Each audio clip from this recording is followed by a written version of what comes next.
my hands, I tell people this is a great story about sugar. All of you know Bill Duffy's book, Sugar Blues, but I could not keep my hands straight at all. I used to shake like that. And this was back when I was only, what, 38 years old. I'm a lot older than that now, that's for sure. So basically, I went from a standard American diet, and microwaves too. I think we had microwaves, right? Yeah. To a very, very healing diet on macrobiotics. Mark only started he started widening my diet as I went along, but it was a slow progression when he started adding a little oil, a little fish. So it was pretty restrictive for the first couple of months. And, oh, go ahead.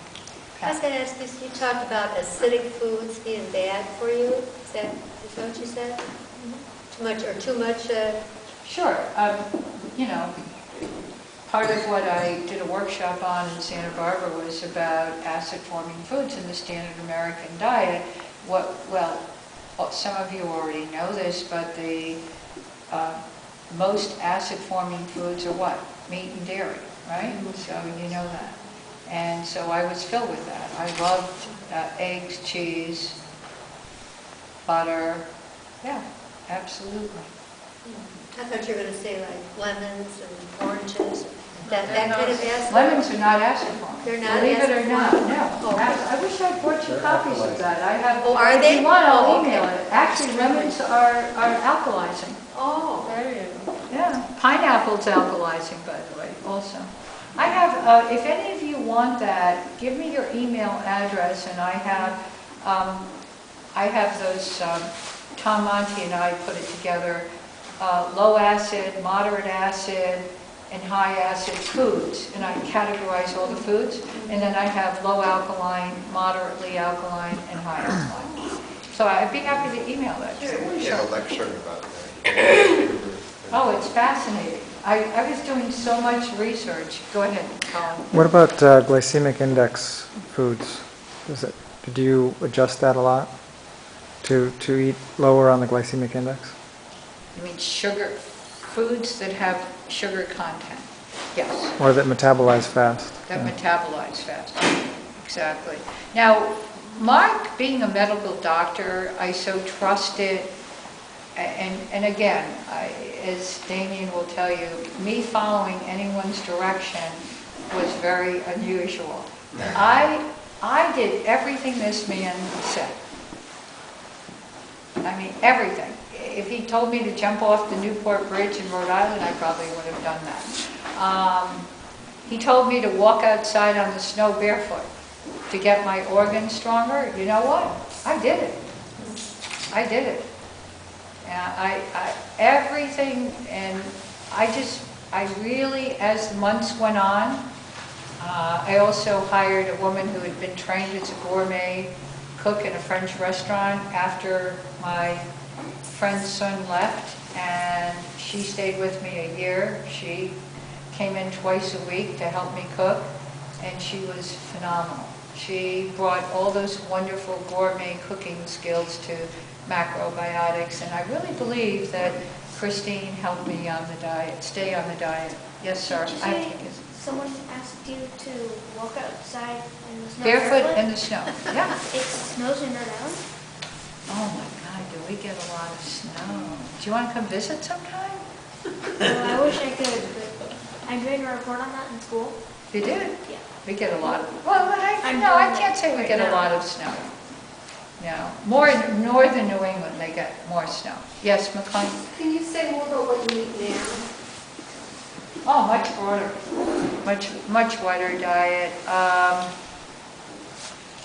What you learn over the years is how much to push yourself, and whenever I used to go very wide, I got much more narrow.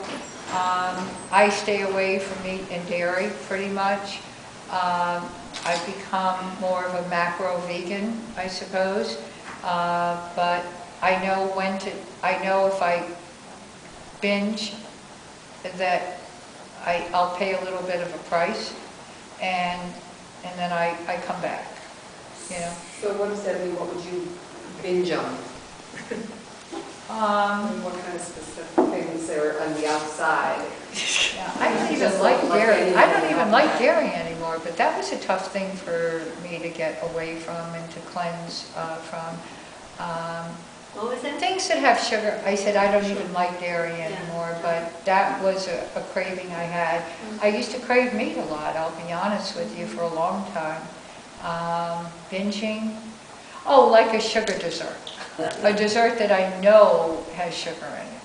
Because you do pay a price, there's no doubt about it, and you really have to cleanse.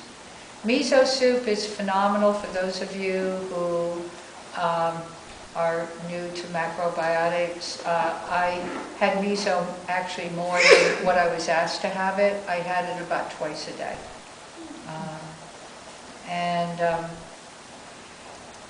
I've been around macrobiotics just about as long as your group has been around. It'd be, it's 23 years this year. And I call myself an educator, going to be a counselor. I do a lot of scribing with counselors. And I hope to be doing a lot more nutrition education and working with people like Dr. Yu and Dr. Campbell's foundation, because I really believe that the more lives we can touch through great people like even Dr. McDougall. I don't quite know the McDougall diet. From what I hear, it is a plant-based regimen. Is it? Mm-hmm. Yeah. But what that man does in Santa Rosa is phenomenal. I mean, he literally takes people off their medication and cures them. He's great. He's great.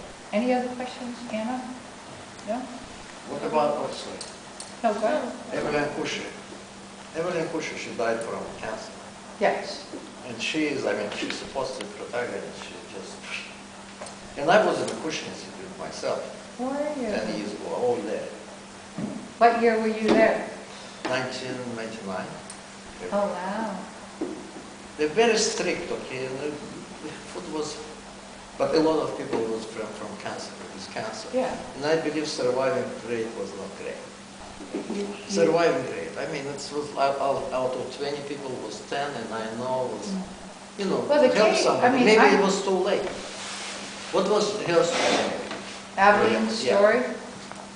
I believe you'll hear Misha Kushi has revised his cancer prevention diet book, and I believe, I heard that there's a section in the Kushi cancer story. So he'll talk about his daughter who died of cancer. Daughter? Lily, right? Lily lived in Southern California, I believe. And yeah, his daughter died, and then Aveline died, and then, he had cancer, right? Michio had cancer. Two? So what my question is, why is that happening? They're not supposed to. Well, benefit. you can read his version. I talked to macrobiotic counselors. They have their version. Yeah, but what does it mean? Can you explain? It's hard. No. If I lived with them and traveled with them as much as they do, I might be able to explain it to you, sir. I really can't. I can only tell you that the loss of Patrick McCarthy was huge, and I heard it from a woman who was just here, a huge loss to the macrobiotic community. He was a wonderful man. My theory is that they get very wrapped up in their travels, and perhaps, I'm not with them, but perhaps aren't eating the type of food they're eating and maybe get themselves out of balance. Many of them are coffee drinkers, and sad to say, or smokers. That I used to know for years. That was a little embarrassing. Have them come down and puff their cigarettes outside after a lecture. But Oh my gosh. yeah, You too? yeah, that was tough. But so you don't know what their real lifestyle was. It'd just be like if you met the Dalai Lama and then maybe heard stories about him and how It's not true, but I'm just saying, we'd be as disappointed if we had heard things about his lack of spirituality. So I really wish I could explain it. I can't. Aveline, I believe, had uterine cancer. She was an absolutely beautiful woman. I started a Macrobiotic restaurant in Rhode Island in 1988. I was sharing this with the people at my table. We had it for 3 years. We were way ahead of our time. I did not spend enough time there. I was still in my old profession, and I wish I had, but I did not. And Aveline and Michio came at the grand opening, and they were very kind. They were a pioneering couple. If you talk, oh, what am I telling you? You're going to have Larry Cushy here. So Yeah, listening, he was really. he's a